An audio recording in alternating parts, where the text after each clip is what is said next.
thought I was just having a clumsy afternoon when I fell outside the grocery store, and a stranger crouched beside me and said, very quietly, "The ring you are wearing does not belong to you, and the woman who gave it to you knows exactly why." I laughed it off, the way you laugh off something that frightens you before you've had time to understand why it frightens you. I should have listened, because 48 hours later, I would discover that everything I believed about my husband's family and about the antique diamond ring I had worn on my right hand for 3 years as a symbol of their welcome was a precisely constructed lie, and that the old woman outside the store had not been guessing at all.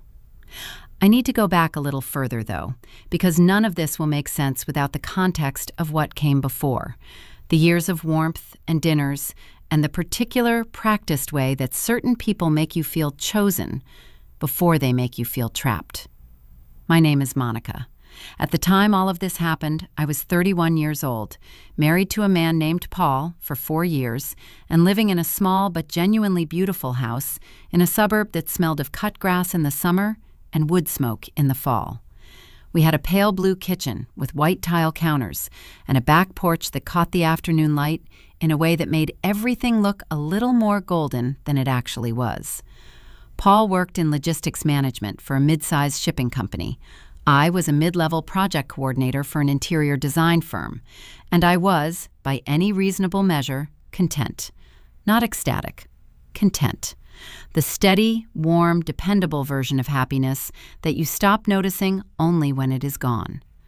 Paul was a good man, or I thought he was. He was steady and methodical, the kind of person who remembered to change the smoke detector batteries and never missed a bill payment.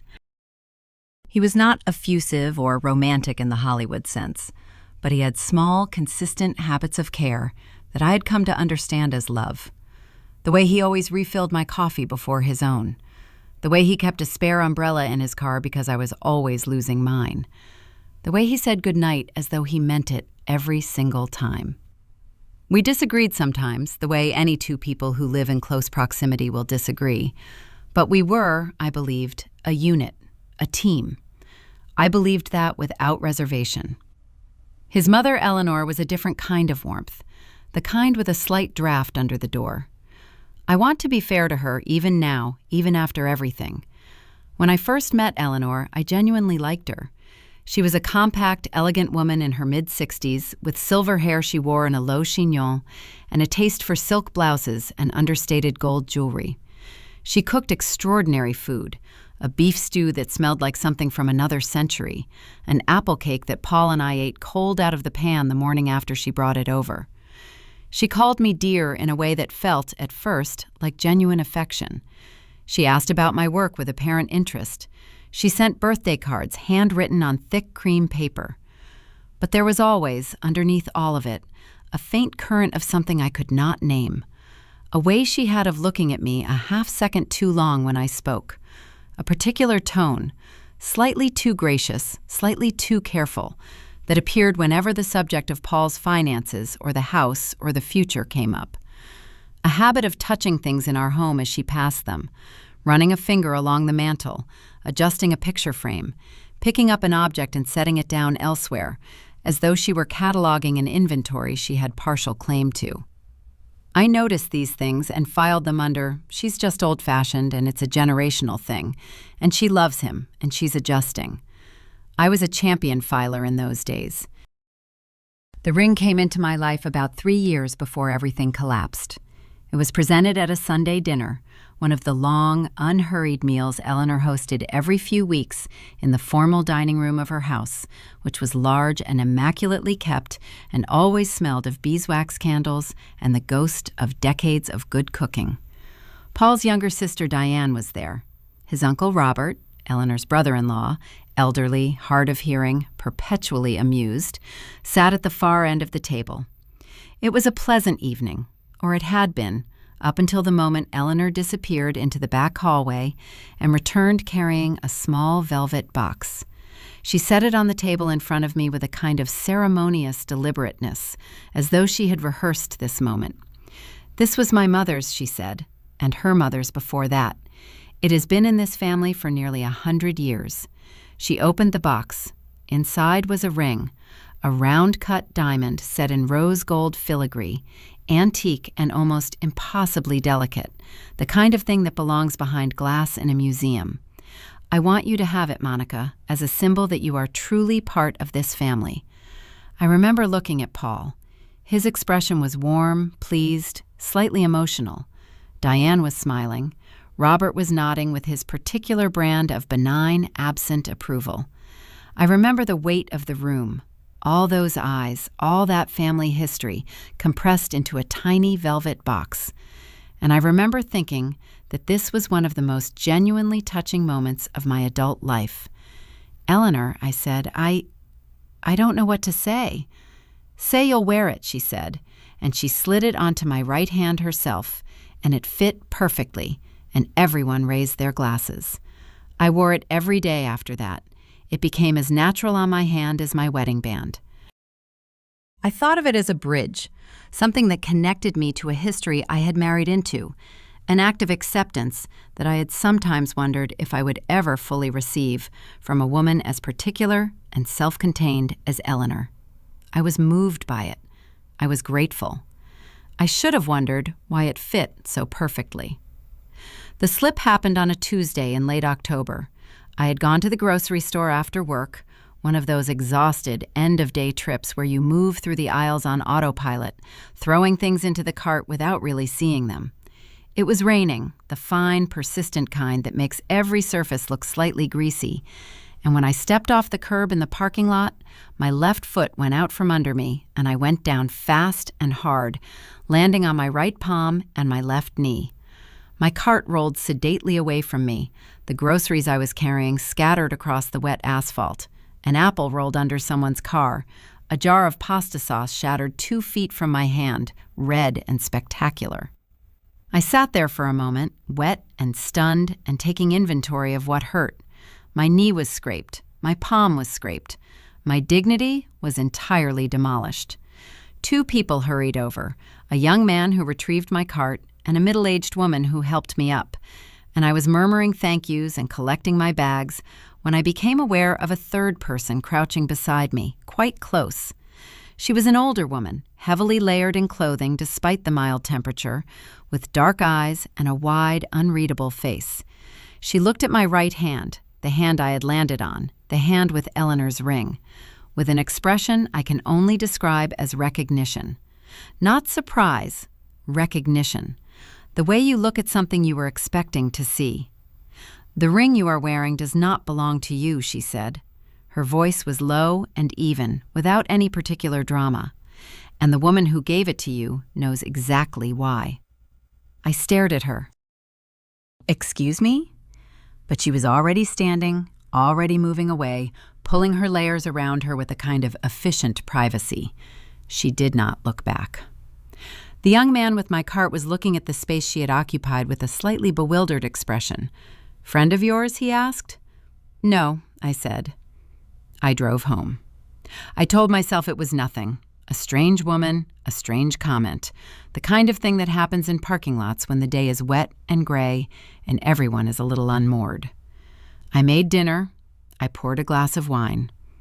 I did not tell Paul about it, partly because it seemed too minor to mention, and partly because of something I could not quite articulate, a faint, uncomfortable resonance the woman's words had set off somewhere behind my sternum, a vibration I did not want to amplify by speaking it aloud. I looked at the ring while I washed the dishes, the rose gold, the delicate filigree, the stone which caught the kitchen light and scattered it in small, cold pieces across the white tile. I had never had it appraised.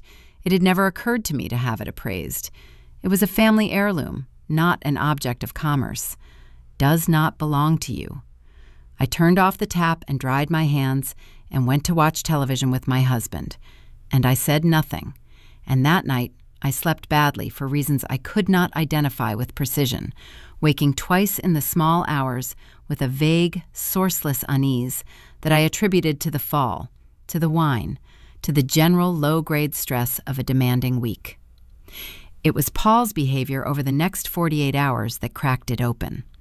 It started the following morning. Small things, easily dismissed individually, impossible to ignore in aggregate. He was on his phone in the bedroom when I came upstairs, and he ended the call the moment he heard me on the stairs. Not quickly, with the guilty jerk of a person hiding something specific, just quietly, naturally, the way you end a call you've finished. Except he had not finished it. I caught, in the half second before the screen went dark, the word mother in the call log. He came to breakfast pleasant and entirely normal. I told myself I was being paranoid. That evening, I mentioned the parking lot incident over dinner, not the old woman, just the fall. I described the wet asphalt, the shattered pasta sauce jar, and watched his face. He winced sympathetically. He asked if my knee was okay. He did not ask about the ring. I remember thinking quite clearly that the ring was the first thing I would have asked about had the situation been reversed. He said nothing about it. I said, casually, "The ring is fine, by the way, no damage." Something moved through his expression, very fast, very controlled, but there. A flicker of something that was not quite relief and not quite anxiety, but that lived in the neighborhood of both. He said, "Good, that thing is irreplaceable," and returned to his food. That night, after Paul fell asleep, I lay in the dark and thought about that flicker.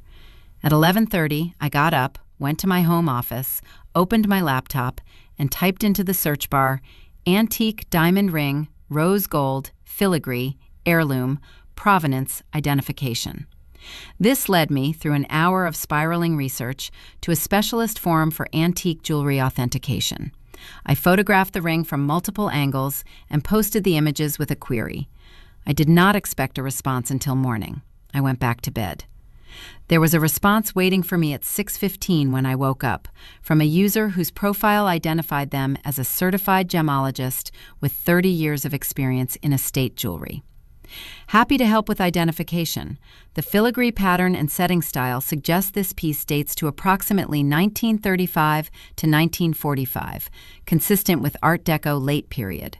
The stone looks like a very good quality round-cut diamond, approximately 0.8 to 1.0 carat based on photo. However, and I want to be careful here because photos can be misleading, there is something about the proportions of the filigree work that I find unusual. Could you check whether there are any markings on the inside of the band, particularly a small stamped series of letters or numbers? This would help me tell you more about its origin. I took the ring off for the first time in 3 years. I carried it to the window. I tilted it toward the morning light and looked at the inside of the band with the magnifying glass I kept in my desk drawer for reading fine print. There were marks, a series of tiny stamped characters, partially worn but legible if you looked long enough. A hallmark, a date, and a name. Not Eleanor's family name, a completely different name. My hands were steady when I photographed it. They were not steady when I put the phone down. The name stamped inside the band was Hartwell. Not a common word, not an ambiguous fragment, a name. M. Hartwell, 1941.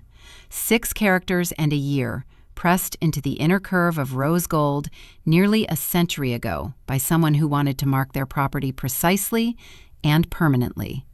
A name I had never heard Paul mention. A name that did not appear anywhere in the family stories Eleanor had told over those long Sunday dinners. Not in the genealogy she kept framed in the hallway. 2 generations of family photographs captioned in her careful handwriting. Not in any conversation I had ever had in 4 years of marriage about where this ring had come from and who had worn it before me. I put the ring down on my desk very carefully, the way you put down something fragile. I sent a second message to the gemologist. The name inside the band is Hartwell, M. Hartwell, 1941. Does that mean anything to you? Then I sat in my office chair for a long time, watching the morning light on the wall, listening to the sound of Paul making coffee downstairs, the familiar domestic percussion of the drawer, the grinder, the particular note of water hitting the carafe, and I tried to arrange what I knew into a shape that made sense. The ring was not Eleanor's family's, or if it was, there was a branch of that family she had never mentioned, a name she had erased from the story she told. Or, and this was the thought I kept circling and refusing to land on, the ring had never belonged to her family at all. I went downstairs. Paul was at the counter with his coffee, reading something on his phone with the relaxed, unhurried posture of a man whose morning contained no particular difficulty. He looked up when I came in and smiled, that familiar, reflexive smile, the one I had cataloged over 4 years as evidence of a straightforward and uncomplicated love. "Morning," he said. I sat down across from him. I put the ring on the table between us, face up. His eyes went to it. Something, very small, very controlled, happened in his face. "I've been looking at the hallmarks," I said. My voice came out level. I was almost surprised by it. "The name inside is Hartwell, M. Hartwell. Does that mean anything to you?" A pause. Not long, 2 seconds, perhaps 3. But in the context of a marriage, in the context of a question that should have produced an immediate, "No, why?" or "What are you talking about?" 2 seconds is an enormous amount of time. "Hartwell," he repeated. He picked up his coffee. "I've never heard that name. Probably a jeweler, like a maker's mark." The gemologist I've been speaking with says it's a personal inscription, not a maker's mark. The format is different from a manufacturer's stamp. This is a name and a date, a person. He looked at me then, directly, steadily, and said, "Where is this coming from, Monica? It's an old ring. It's 100 years old. Why does it matter whose name is inside it?" "Because your mother told me it belonged to her grandmother," I said, "and the name inside it doesn't match your family name." He said nothing. He drank his coffee. "Paul," I said, "is there something you know about this ring that I don't?" He set his mug down. He said, "I think you're reading too much into a hallmark," and he picked up his phone again, and that was, apparently, that. I went back upstairs. I was at my desk when the gemologist replied. "Hartwell is an interesting lead. I did a quick search in our estate jewelry records and found a listing from 2019, an Art Deco rose gold diamond ring, round cut, approximately 0.9 carat, sold at auction from the estate of one Margaret Hartwell of Cincinnati, Ohio. The ring was sold to a private buyer. I can't tell you who the buyer was, obviously, but the description matches what you've described and photographed very closely. If this is the same piece, it would mean the ring was purchased at auction, not inherited. Does that help?" My hands were not steady when I typed back, "Yes, it helps." I sat very still for a moment. Outside, a bird was doing something rhythmic and insistent in the oak tree at the edge of our property. I could hear Paul's footsteps downstairs, the familiar pattern of him moving from the kitchen to the living room, the small sound of the television turning on. I thought about Eleanor's face when she slid this ring onto my finger, the ceremony of it, the velvet box, the raised glasses, as a symbol that you are truly part of this family. I thought about the way it had fit perfectly the first time, as though it had been sized. It had been sized, because it was purchased, not passed down. It was an antique diamond ring, bought at auction in 2019, 6 years after Paul and I had started dating, sized to my finger at some point before it was presented to me, which meant it had been planned, which meant Eleanor had known my ring size.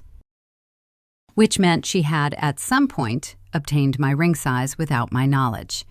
Which meant she had been planning this specific gesture for long enough to have had the ring resized. I needed to understand why. I opened a new browser tab and searched antique jewelry, gift manipulation, family control. It was a crude search, and it produced useless results.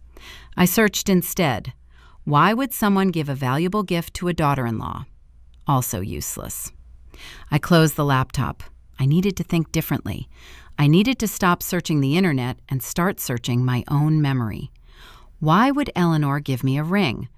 Not a nice ring, an antique ring, a 100-year-old diamond ring, presented with elaborate ceremony as a family heirloom. What did that gesture accomplish? It accomplished belonging. It accomplished debt, not financial debt, but emotional, relational debt, the kind that accrues when someone performs an act of extraordinary generosity, the kind that can be called in. After everything I've done for you, after I welcomed you into this family, after I gave you my grandmother's ring. Except it wasn't her grandmother's ring. So what happened when that fiction collapsed? What was the ring actually worth? I Googled the auction record. I found the 2019 estate sale catalog archived on the auction house's website. The ring, listed as Art Deco rose gold diamond ring, circa 1940, round brilliant cut diamond approximately 0.9 carat, provenance, estate of Margaret A. Hartwell, Cincinnati, Ohio, had sold for $11,400. $11,000. Eleanor had spent $11,000 on a ring for me, a ring she had passed off as a family heirloom. I sat with that for a long time. I did not understand it. People do not spend $11,000 on a gesture of welcome. They spend that on an investment, on a claim. I called my friend Dana. Dana was a paralegal, pragmatic and unsentimental, the kind of person who looks at situations without the distortion of emotion and tells you what she actually sees. I told her everything: the parking lot, the old woman, the gemologist, the auction record. She was quiet for a moment after I finished. "Okay," she said. "I want you to think about whether Eleanor has ever brought up finances, specifically yours." I thought. "She asks about my salary sometimes, in a vague way. You must be doing so well, that kind of thing." "Has she ever asked about your assets, property, savings?" I thought again. And then I remembered something I had filed, long ago, under "She's just curious, it's a generational thing." A conversation from 8 months ago at one of those Sunday dinners, when Eleanor had asked, with that gracious, slightly too careful tone, whether Paul and I had thought about updating our wills. "It's just sensible, dear. You're not young anymore. If something happened to one of you, you'd want everything to go to the family." Paul had said they'd think about it. I had said something noncommittal. Eleanor had smiled and changed the subject. "Dana," I said, "she asked about our wills." A beat. "Has Paul changed his will recently?" "I don't know." "Find out," Dana said. "And Monica, look for paperwork. Anything in his filing cabinet, his desk, his email if you can access it. I'm not telling you to snoop. I'm telling you to look at what's already in your own house." I went to Paul's desk. He kept his important documents in a locked drawer, but the lock was a cheap one, the kind on a filing cabinet that can be opened with a straightened paperclip, a fact I had used before to retrieve our tax documents when he was traveling and I needed a copy. I used it now. The drawer opened. I lifted out the manila folder at the front, which was labeled in Paul's precise handwriting, Insurance/Estate. There was a will. His will, updated 8 months ago, around the same time as the dinner conversation. I had not been told about an update. I opened it and read it quickly, standing at his desk, the folder spread across the surface. It was mostly standard: the house to me, assets divided, that sort of thing. But there was an addendum, paper-clipped to the back, dated 3 months ago. The addendum directed that any jewelry or personal effects of recognized historical or family provenance transferred to Monica Hartwell. I stopped. Monica Hartwell. My name. My name and that other name, Hartwell, the name inside the ring. I read it 3 more times. The addendum stated that any jewelry or personal effects of recognized family provenance transferred to me, including, specifically, the Art Deco ring gifted December 2022, should, in the event of Paul's death or the dissolution of the marriage, be returned to Eleanor Marsh, as the item remains family property held in trust. He had written that ring into a legal document. He had written in her name. He had written it 3 months ago, without telling me, and the language, recognized family provenance, held in trust, was the language of someone who had decided in advance how to reclaim an object that had been given not as a gift, but as a lien. I put the addendum down. I stood at his desk, and I felt the room doing that thing rooms do in moments of genuine shock. The strange quality of light, the way ordinary objects become briefly incomprehensible, the way the world seems to briefly forget its responsibility to remain solid. I had been given the ring so that it could be taken back.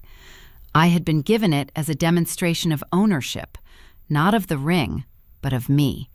You are truly part of this family, part of the family, subject to its rules, its claims, its definitions of what belonged to whom. The ring was bait. The ring was a hook, dressed in rose gold and antique filigree, and a story about grandmothers, designed to create a documented basis for Eleanor to reclaim an $11,000 piece of jewelry at a moment of her choosing: the dissolution of the marriage, Paul's death, any number of future contingencies, while establishing, in the meantime, a relationship of debt and belonging that would make me easier to manage. I had been managed. For 3 years, I had worn their management on my right hand and called it love. I put everything back exactly as I had found it. I closed the drawer. I walked to the bathroom and ran cold water over my wrists and looked at myself in the mirror for a long time. And I thought very clearly and very quietly, no, this ends today. I called Dana back. I found it, I said. I found the addendum. She was silent for a moment.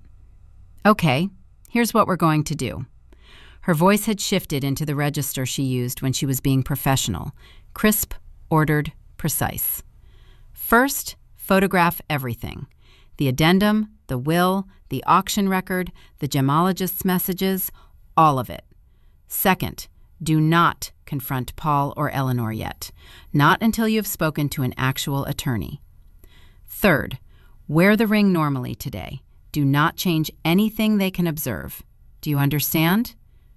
Yes, I said. You have a case, Monica. What they've done may not be criminal, but it is deeply actionable. And the fact that she spent $11,000 on that ring rather than simply giving you a cheap trinket tells me she was planning something specific and long-term. We need to understand what before you show your hand. I wore the ring at dinner that night. I complimented Paul's cooking. I asked about his day. He told me about a shipping delay and a difficult client and a meeting that had run long, and I listened and nodded and refilled his wine, and the whole time the ring sat on my right hand like a small, cold secret. And I thought about the old woman in the parking lot, her dark eyes, her layered clothes, the absolute lack of drama in her voice when she said the ring you are wearing does not belong to you. She had been right. It didn't belong to me. It had never been meant to. What Eleanor had not calculated was that it no longer needed to. 3 days later, I sat in the office of an attorney named Patricia Cho, a woman Dana knew, small and precise, and possessed of an expression that suggested she had heard every variation of human duplicity at least twice. I laid out every document, every screenshot, every message from the gemologist. Patricia read through it all without comment and then looked up. The addendum is legally problematic, she said. It attempts to create an ongoing property claim on an item that was gifted, and under the law of this state, once a gift is made, it transfers ownership. The fiction of family provenance is unsupported. They can't reclaim it. She paused. What concerns me more is the broader pattern. The ring, the will update, the timing. This suggests a sustained attempt to position Eleanor as having a legitimate claim on assets within your marriage. Has she done anything else? I thought about the will conversation at the dinner table. I thought about her habit of touching things in our house. I thought about Paul's 2-second pause over his coffee cup that morning. And I thought about something I had almost forgotten, a conversation from 6 months ago when Paul had mentioned, casually, that his mother had been asking about our savings account, whether we had considered opening a joint family account for emergencies. I had said it seemed unnecessary. He had agreed and dropped it. Yes, I said. There's more. Patricia nodded, unsurprised. There usually is. She folded her hands on the desk. Here's what I recommend. You don't confront anyone yet.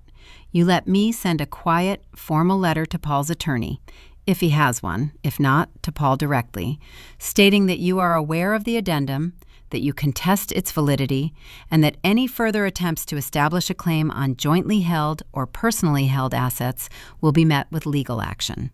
Sometimes that's enough. People doing this kind of thing rely on the other party not knowing what they know.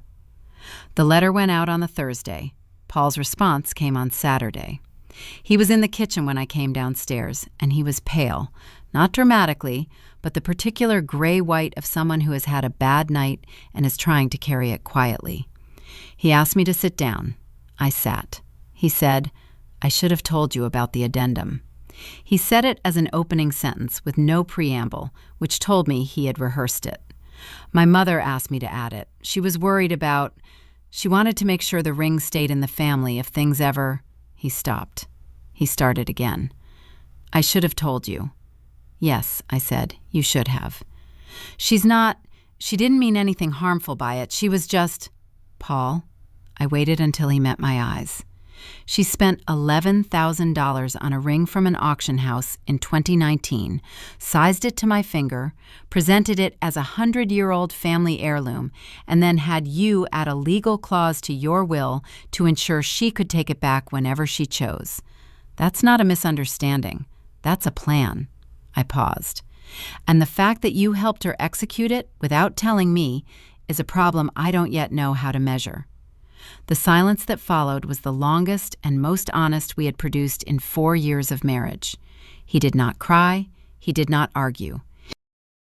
He sat at our kitchen table with his hands flat on the surface, and he said, after a very long time, "I know." I had Patricia send a second letter, cawed to Eleanor directly, stating that the ring would remain with me, that any further attempts to establish claims on our property, joint or separate, would be escalated, and that I was maintaining records of all relevant communications. Eleanor called Paul 3 times that afternoon. He did not pick up. That, I noted, was perhaps the most accurate measure of where things stood. The weeks that followed were difficult. We went to couples counseling, which is not the same as fixing something, but is a start. Paul answered questions that should have been answered years earlier. Eleanor stopped attending Sunday dinners, first by invitation withdrawn, then by her own decision. I learned through Dana's research that Eleanor had done something similar once before, with Paul's first girlfriend, a situation involving a borrowed piece of jewelry and a subsequent demand for its return that had contributed to the end of that relationship. A pattern, then, a practiced one. I kept the ring, not because it has sentimental value now. It doesn't, not in the way it once did. I kept it because Patricia confirmed it was mine, legally and completely, and because there was something I wanted to understand clearly. The thing itself was beautiful. The rose gold filigree, the Art Deco precision of it, the stone that caught light and scattered it in cold, perfect fragments across any surface it touched. Margaret Hartwell had worn this ring. She had loved it, presumably, enough to have her name pressed into the inside of the band. It had belonged to a real woman with a real life before Eleanor purchased it and turned it into an instrument of something smaller and uglier. So I had it reclassified. I took it back to a jeweler and had a second inscription added on the other side of the band from Hartwell's name. ML 2023. My initials and the year I found out. 2 names on the inside of one ring, 80 years apart. 2 women who had not chosen to be connected, but were by the particular trajectory of that small circle of rose gold. 5 months later, on a cold November morning, I put on a different coat and drove to a different grocery store and walked through the parking lot with the deliberate, unhurried gait of someone who knows exactly where she is going and why. I did not fall. The ring was on my right hand. it caught the low winter sun and sent a small, bright point of light moving across the asphalt ahead of me, precise and definite as a compass needle. I thought about the old woman sometimes. I never saw her again. I do not know what she saw in that ring, or how she knew what she knew, or whether she was, in the precise technical sense, a fortune teller, or simply a woman who had been around long enough to recognize the particular quality of something that had been given with a condition hidden inside it, like a stone with a crack you can't see until it breaks. Whatever she was, she had been right. The ring did not belong to me. And then, at last, because of everything that followed, it finally did.